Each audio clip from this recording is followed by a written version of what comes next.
حل کی آیت نمبر 61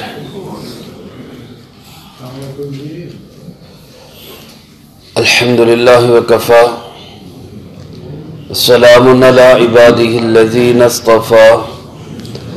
خصوصا علی سید الرسل وخاتم الانبیاء وعلى آلہ واصحابہ الاتقیاء اما بعد فاعوذ باللہ من الشیطان الرجیم بسم اللہ الرحمن الرحیم ولو يؤاخذ الله الناس بظلمهم ما ترك عليها من دابة ولكن يؤخرهم إلى أجل مسمى فإذا جاء أجلهم لا يستأخرون ساعة ولا يستقدمون ويجعلون لله ما يكرهون وتصف ألسنتهم الكذب أن لهم الحسنى لا جرم أن لهم النار وأنهم مفرطون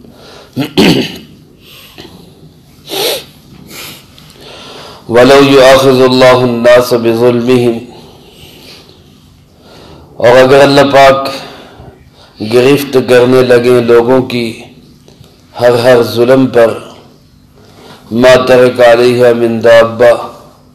تو وہ نہ چھوڑے اس زمین پر کسی چلنے پھرنے والے کو بھی وَلَكِنْ يُؤَخِّرُهُمْ لیکن وہ اللہ ڈھیل دے دیتا ہے ان کو الی اجل مسمى ایک مدت مقرر تک کے لیے فَإِذَا جَاءَ أَجَلُهُمْ پھر جب وہ مدت آ جاتی ہے لا يستأخرون ساعة ولا يستقدمون تو نہ ایک گھڑی کی تاخیر ہوتی ہے نہ ایک گھڑی کی تقدیم ہوتی ہے وَيَجْعَلُونَ لِلَّهِ مَا يَكْرَهُونَ اور اللہ کے لیے مقرر کرتے ہیں یہ لوگ وہ چیزیں جس کو خود اپنے لیے ناپسند کرتے ہیں وَتَصِفُ أَلْسِنَتُهُمُ الْكَذِبَ اور ان کی زبانیں جھوٹ بولتی ہیں أَنَّ لَهُمُ الْحُسْنَى کہ ان کے لیے اچھائی ہوگی لَا جَرَمَ أَنَّ لَهُمُ النَّارِ کوئی شک نہیں ان کے لیے جہنم کی آگ ہوگی وَأَنَّهُمْ مُفْرَطُونَ اور ان کو آگے بڑھایا جائے گا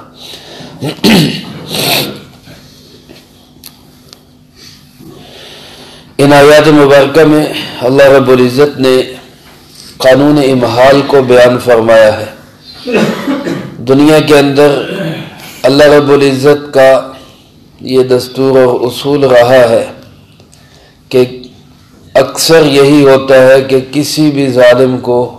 اللہ پاک فوری گرفت میں نہیں لیتے بلکہ اس کو مہلت دیتے ہیں ڈھیل دیتے ہیں اور یہ ڈھیل اور مہلت بھی اللہ کی رحمت اور شفقت ہوتی ہے کہ شاید یہ کسی موقع پر توبہ کر لے استغفار کر لے معافی مانگ لے لیکن حد درجہ ظلم یہ ناشکری یہ ناسپاسی یہ کہ بعض لوگ اسی ڈھیل کو اپنی قدرت اور طاقت سمجھنے لگ جاتے ہیں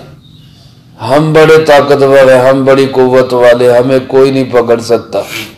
حالانکہ وہ یہ نہیں سمجھتے کہ یہ اللہ کی طرف سے ڈھیل دی جا رہی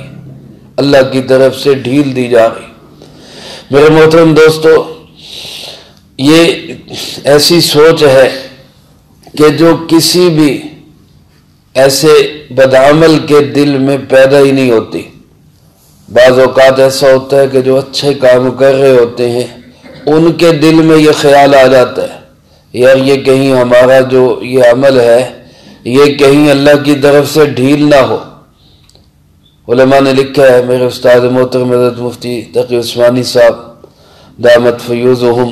سبق میں بھی ان سے یہ بات سنی اور کل پرسوں ایک کتاب میں بھی یہ بات پڑھی حضرت نے لکھا کہ حضرت مفتی شفیع صاحب مفتی اعظم پاکستان ان کے والد ماجد وہ حضرت مولانا الیاس رحمۃ اللہ علیہ کی عیادت کے لیے گئے بانی دعوت و تبلیغ حضرت مولانا الیاس رحمۃ اللہ علیہ ان کی عیادت کے لیے گئے، وہ بیمار تھے۔ وہاں پہنچے تو خادموں نے بتایا کہ جی بیماری زیادہ ہے، ذوب زیادہ ہے، ڈاکٹروں نے ملاقات سے منع کیا۔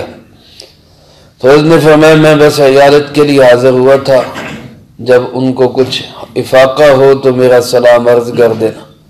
اور وہاں سے واپسی کے لیے چل پڑے۔ حضرت مولانا الیاس رحمۃ اللہ علیہ کو کچھ افاقہ ہوا تو فرمایا کہ جب ساتھیوں نے بتایا کہ اس طرح حضرت مفتی شفیع صاحب تشریف لائے تھے، فرمایا ان کو بلاؤ، ان کو واپس بلاؤ۔ چنانچہ مولانا الیاس رحمۃ اللہ علیہ کا پیغام سن کے حضرت واپس گئے۔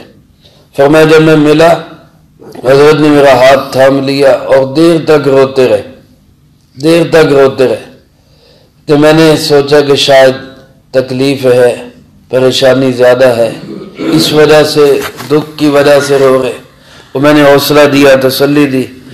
فرمانے لگے کہ میں بیماری یا تکلیف کی وجہ سے نہیں رو رہا، میں تو اس لیے رو رہا ہوں کہ میرا کام دن بدن بڑھ رہا ہے، دن بدن پھیل رہا ہے، کہیں ایسا نہ ہو کہ یہ اللہ کی طرف سے استدراج ہو۔ استدراج کہتے ہیں کہ اللہ کسی کو موقع دیتے ہیں کہ جاؤ جہاں تک جانا ہے دیکھ لو، کہاں تک گھوڑے دوڑاتے،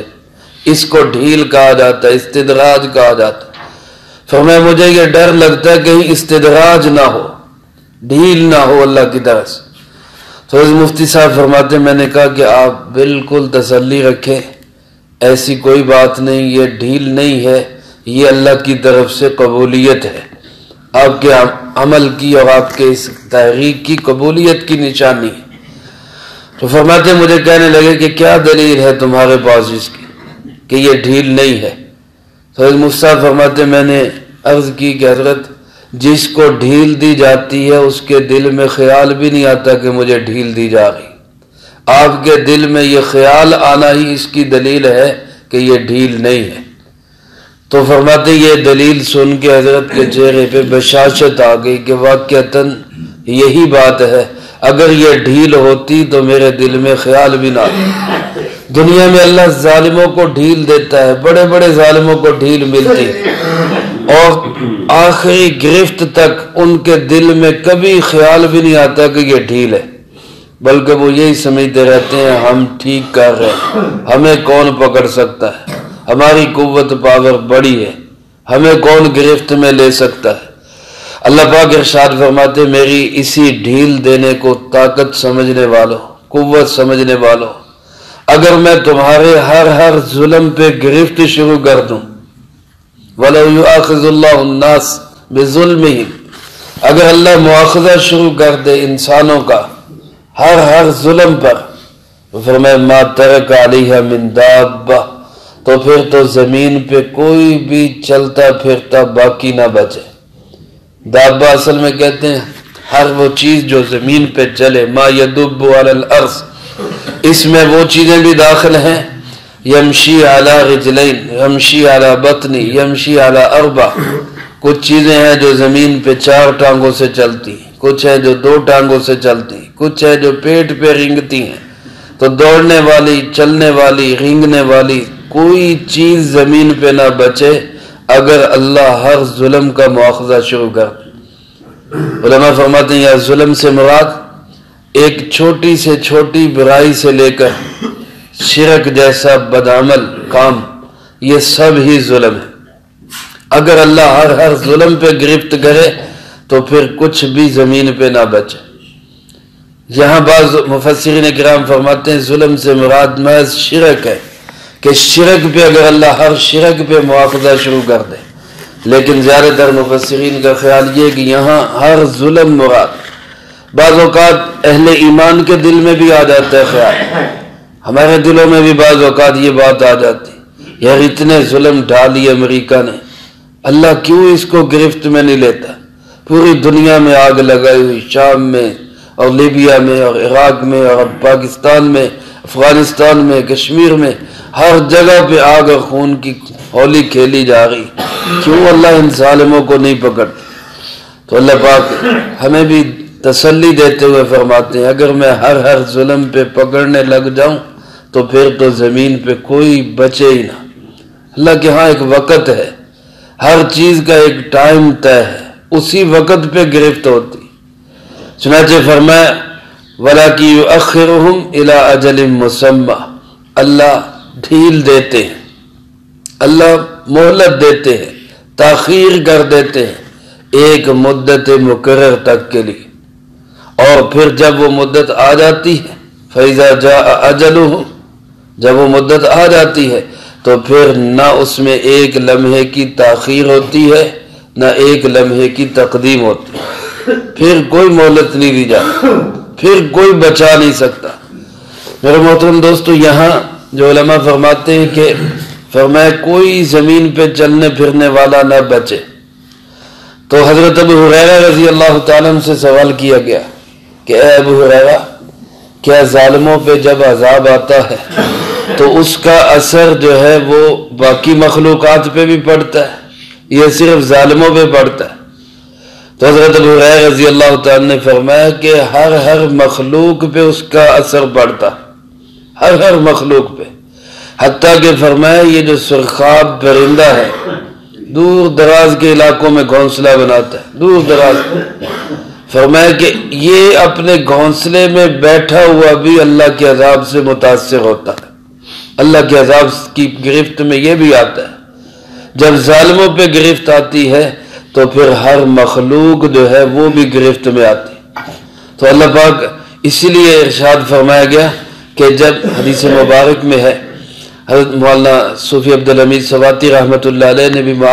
معالم القرآن میں اس کو نقل کیا. فرمایا کہ جب کوئی ظالم دنیا سے اٹھتا ہے، کوئی ظالم دنیا سے اٹھتا ہے تو زمین کی مخلوقات بھی اللہ کا شکر ادا کرتی ہیں کہ یا اللہ تیرا شکر ہے یہ یہاں سے چلا گیا، ہماری جان بچ. اور جب کوئی نیک بندہ، نیک انسان دنیا سے جاتا ہے تو فرمایا کہ مخلوقات روتی ہیں، مخلوقات روتی ہیں کہ یا اللہ یہ تیرا نیک بندہ، اس کی وجہ سے رحمتیں اتر رہی تھی، ہم پہ بھی رحمتیں اتر رہی تھی، اور وہ بھی اس کے جانے پہ روتی. اور میرے محترم دوستو، آج بہت سارے لوگ ہیں جو اسی امہال اور ڈھیل اور تاخیر کو اپنی پاور اور طاقت سمجھنے لگ جاتے ہیں. اس لیے اللہ کی گرفت سے ہر وقت ڈرنا چاہیے. اس کی گرفت بڑی پکڑ اور اس کی بڑی سخت پکڑ ہے. ان بطش ربک لشدید، تیرے رب کی گرفت اور پکڑ بڑی شدید ہے. اور فرمایا کہ وَكَذَلِكَ أَخْذُ رَبِّكَ إِذَا أَخَذَ الْقُرَىٰ وَهِيَ ظَالِمَةٌ، تیرا رب جب بستیوں کو پکڑتا ہے جو ظلم کر رہی ہوتی ہیں تو وہ ایسے ہی پکڑتا ہے. ان اخذہ علیم شدید، اس کی پکڑ بڑی دردناک اور بڑی شدید ہے. پھر میرے دوستو، اس کی پکڑ سے دنیا کی کوئی طاقت بچا نہیں سکتی. آج ہمیں عبرت حاصل کرنی چاہیے ان لوگوں سے جو اللہ کے عذاب کی گرفت میں پہلے سے آ چکے، اور اللہ سے اپنا تعلق ضرور بنانا چاہیے، ضرور بڑھانا چاہیے. روز کے اعتبار سے ہمارا تعلق اللہ کی ذات سے بڑھنا چاہیے. اللہ پاک ارشاد فرماتے، میری اس ڈھیل کو تاخیر سمجھنے والوں ذرا غور تو کرو، تم کرتے کیا ہو، تمہارا رویہ کیا ہے. فرمایا وَيَجْعَلُونَ لِلَّهِ مَا يَكْرَهُونَ، اللہ کے لیے اگر کوئی چیز دیتے بھی ہیں تو وہ چیز دیتے ہیں جو اپنے لیے ناپسند کرتے، مقرر کرتے اللہ کے لیے وہ چیزیں ما یکرہون، جس کو خود کے لیے ناپسند سمجھتے. ایک صورت تو اس کی کل گزر چکی کہ اپنے لیے بیٹے پسند ہیں، اللہ کی بیٹیاں بنا دی. اپنے لیے بیٹی پسند نہیں ہے، اللہ کے لیے ساری بیٹیاں بنا دی. تو مکروہ چیزیں جو ان کے ذہن کے مطابق، ان کے خیال کے مطابق، جو بیٹیاں ان کے لیے ناپسند ہے، حالانکہ بیٹی رحمت ہے، اسلام نے بیٹی کی عزت عظمت کا تحفظ کیا ہے، لیکن یہ بیٹی کو ناپسند سمجھتے ہیں، پھر وہی بیٹیاں اللہ کی بناتے ہیں. یہ تو رویہ ہے ان کا. اور دنیا میں ویسے بھی دیکھیں، جب اکثر یہ ہوتا ہے جب انسان نے کوئی صدقہ خیرات کوئی چیز اللہ کی راہ میں دینی ہو تو کیا دیکھتے ہیں، یار جو ہمارے کام کی نہیں چلو وہ اللہ کی راہ میں دیں، جو ہمارے کام کی نہیں ہے وہ اللہ کے راستے میں دیں. یہ بھی اگرچہ بڑی بات ہے، لیکن اللہ پاک ارشاد فرماتے ہیں لن تنالوا البر حتى تنفقوا مما تحبون، تم نیکی کے اعلیٰ درجے کو اس وقت تک نہیں پہنچ سکتے جب تک کہ اللہ کی راہ میں وہ چیز خرچ نہ کرو جو خود تمہیں محبوب ہے۔ اپنی پسندیدہ اور محبوب چیز جب اللہ کی راہ میں خرچ نہ کرو، اللہ کے نیکی کے اس اعلیٰ مقام کو نہیں پہنچ سکتے۔ فرماتے ہیں جب یہ آیات اتری، ایک صحابی حاضر خدمت ہوئے، عرض کی اللہ کے محبوب، میرے باغ میں سے فلاں باغ مجھے سب سے زیادہ پیارا ہے، فلاں باغ مجھے سب سے زیادہ پیارا ہے، اور میں وہی باغ اللہ کی راہ میں دے کر نیکی کے اس اعلیٰ درجے کو حاصل کرنا چاہتا ہوں۔ چنانچہ وہ اللہ کے راستے میں وقف کر دی۔ میرے محترم دوستو، آج ہمیں بھی یہی جذبہ اپنانا چاہیے، اگرچہ اس میں بھی کوئی حرج نہیں۔ علماء فرماتے ہیں اللہ بڑی شان والے اور اللہ پاک بڑے شکور اور قدر والے ہیں، کوئی پرانی چیزیں بھی راہ خدا میں دے دے اللہ اس کو بھی قبول کر لیتے، لیکن محبوب چیزیں دینے کا جو درجہ ہے وہ اس سے حاصل نہیں ہوگا۔ تو صدقہ خیرات زیادہ سے زیادہ، فرمائے اتقوا النار ولو بشق تمرہ، اپنے آپ کو آگ سے بچاؤ، جہنم کی آگ سے اپنی حفاظت کرو، چاہے کھجور کا ایک ٹکڑا ہی خرچ کر دو، ایک ٹکڑا ہی خرچ کر دو۔ میرے عزیز دوستو، یہ خرچ کرنا، اللہ کی راہ میں دینا، یہ ایک روحانی غذا ہے، روحانی غذا ہے۔ بعض لوگ تو کہہ رہتے ہیں نا ہماری موسیقی جو ہے، یہ اللہ معاف کرے، موسیقی جو ہے یہ روح کی غذا ہے۔ یہ کسی گندی روح کی غذا تو ہو سکتی ہے، اچھی روح کی غذا قرآن پاک کی تلاوت ہے، اللہ کا ذکر ہے، صدقہ خیرات ہے۔ جس طرح ہمارے جسم کو روزانہ غذا کی ضرورت ہے، اسی طرح ہماری روح کو بھی روزانہ غذا کی ضرورت ہے۔ اس لیے یہ اعمال روزانہ یومیہ ہونے چاہیے، تلاوت یومیہ ہو، نوافل یومیہ ہو، فرض نمازیں تو فرض ہے ہی، اس کے علاوہ صدقہ خیرات یومیہ اور ڈیلی ہمیں کرنا چاہیے تاکہ ہماری روح کو بھی سکون نصیب ہو۔ تو اللہ پاک ارشاد فرماتے ہیں کہ جو ناپسند چیزیں ہیں وہ میرے لیے مقرر کرتے ہیں، اور زبان سے کیا کہتے ہیں، وَتَصِفُ أَلْسِنَتُهُمُ الْكَذِبَ أَنَّ لَهُمُ الْحُسْنَى، زبانیں ان کی جھوٹ بکتی ہیں کہ ہمیں اچھائی ہی ملے گی۔ دے اللہ کی راہ پہ کیا رہے ہو، مقرر اللہ کے لیے کیا کر رہے ہو، اور گمان اور امیدیں یہ لگائے بیٹھے ہو کہ ہمیں بڑی اچھائی ملے گی وہاں پہ۔ یہ جھوٹی زبانیں تمہاری بول رہی۔ میرے دوستو، جو اللہ کا منکر ہے، جناب محمد کریم صلی اللہ علیہ وسلم کا منکر ہے، ختم نبوت پہ ایمان نہیں رکھتا، جو رسول اللہ صلی اللہ علیہ وسلم کی بتائی ہوئی تعلیمات پہ ایمان و یقین نہیں رکھتا،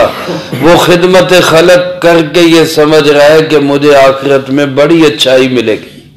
وہ اسپتال بنائے، وہ ڈیم بنائے، وہ چاہے رفاع عامہ کے جتنے مرضی کام کر لے، جب تک اس کے دل میں رسول اللہ صلی اللہ علیہ وسلم کا عشق نہیں، ختم نبوت پہ ایمان نہیں، اس کی ساری اچھائیاں بیکار جائیں گی۔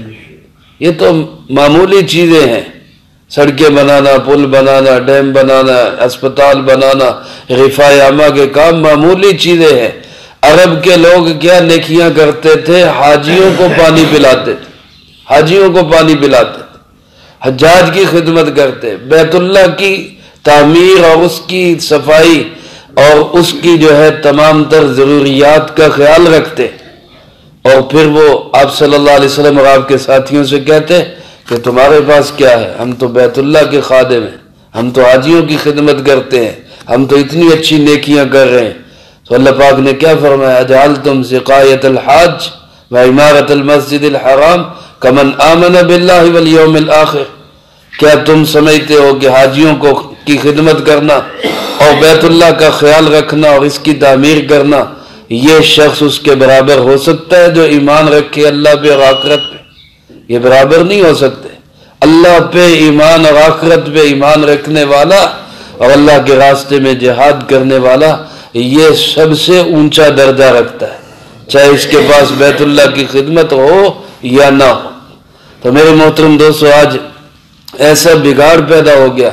کہ اپنے دنیا کے کاموں پہ تو انسان سمجھتا ہے کہ میں بڑے اچھے کام کر رہا ہوں۔ اصل اچھائی یہ ہے کہ انسان اللہ کی اور اللہ کے محبوب صلی اللہ علیہ وسلم کی مان کر چلے، اللہ فرماتے ہیں یہ زبانیں جھوٹ بول رہی، یہ کہتے ہمیں حسنہ ملے گی، جنت ملے گی، اچھائی ملے گی۔ اللہ فرماتے ہیں میں یہ کہہ رہا ہوں لا جرم، کوئی شک نہیں، ان لہم النار، ان کے لیے اچھائی نہیں، حسنہ نہیں، جنت نہیں، ان کے لیے جہنم کی آگ ہوگی۔ وَأَنَّهُمْ مُفْرَتُونَ، اور ان کو وہاں آگے بڑھایا جائے گا۔ مفرتون کے علماء نے 3 معنی لکھے، ایک یہی لفظ اسی طرح پڑھا جائے مفرتون، اس کے معنی ہے آگے بڑھانا، کسی کو پیشرو کر دینا، جیسا کہ جناب نبی پاک صلی اللہ علیہ وسلم نے ارشاد فرمایا کہ میں تمہارے لیے فرت ہوں گا حوض کوثر پہ، میں تمہارے لیے پہلے پہنچ کے وہاں تمہارا انتظار کروں گا حوض کوثر پہ۔ اللہ ہم سب کو آپ کے ہاتھوں جام کوثر نصیب فرمائے۔ میرے عزیز دوستو، اسی طرح ہم جب بچہ یا چھوٹی بچی نابالغ وہ دنیا سے چلی جاتی ہے تو اس کے لیے جو جنازے کی دعا پڑھتے ہیں، اللہم اجعلہ لنا فرطا، اے اللہ اس کو ہمارا پیش رو بنا دے، اس کو کہتے ہیں مفرتون، ان کو آگے بڑھایا جائے گا۔ ایک معنی تو یہی کہ اللہ پاک فرماتے ہیں ان کو آگے جہنم کی طرف بڑھایا جائے گا، اور دوسرا معنی اس کا یہ ہے کہ مفرت کہتے ہیں اس کو جس کو فراموش کر دیا جائے، بھلا دیا جائے۔ اللہ فرماتے ہیں میں ان کو جہنم میں ڈال کے بھلا دوں گا کہ یہ کوئی ہے بھی چیز، ان کی کوئی حیثیت بھی ہے، ان کو میں وہاں بھلا دوں۔ اور ایک لفظ یہ اس طرح پڑھا گیا مفرطون، را کی زیر کے ساتھ، پھر اس کا معنی بنتا ہے زیادتی کرنے والے۔ لا جرم ان لہم النار، کوئی شک نہیں کہ ان کے لیے جہنم کی آگ ہے۔ وَأَنَّهُمْ مُفْرِطُونَ، کیونکہ یہ لوگ دنیا میں زیادتی کرنے والے تھے، دنیا میں ظلم کرنے والے تھے۔ اس لیے میرے بھائیوں، کوئی بھی نیکی کا کام ہمارے سامنے آئے تو اپنی مرضی سے نہ سمجھیں کہ یہ نیکی کا کام ہے، کسی اللہ والے سے پوچھ لیں، کسی عالم دین سے پوچھ لیں کہ آئے یہ نیکی کا کام ہے بھی صحیح یا نہیں، یا میں اس کو کروں یا نہ کروں، اور پھر اگر وہ قرآن و سنت کے مطابق نیکی کا کام بنے تو اس میں بڑھ چڑھ کے حصہ لیں، اور اگر وہ نہ بنے تو اس کو ہمیں چھوڑ دینا چاہیے۔ اللہ مجھے آپ کو سب کو قرآن و سنت کی صحیح سمجھ نصیب فرمائے، جو کہا سنا اس کو زندگی میں لا کے دوسروں تک پہنچانے کی توفیق عطا فرمائے۔ اللہم لک الحمد کما ینبغی لجلال وجہک وعظیم سلطانک، اللہم لا احصی ثناء علیک انت کما اثنیت علی نفسی، اللہم لک الحمد کما انت اہل، صلی علی محمد کما انت اہل، وافعل بنا ما انت اہل، فإنك أهل التقوى وأهل المغفرة۔ اللهم ربنا ظلمنا أنفسنا وإن لم تغفر لنا وترحمنا لنكونن من الخاسرين۔ اللهم ربنا تقبل منا إنك أنت السميع العليم وتب علينا إنك أنت التواب الرحيم۔ صلى الله على النبي الكريم وعلى آله وأصحابه أجمعين برحمتك يا أرحم۔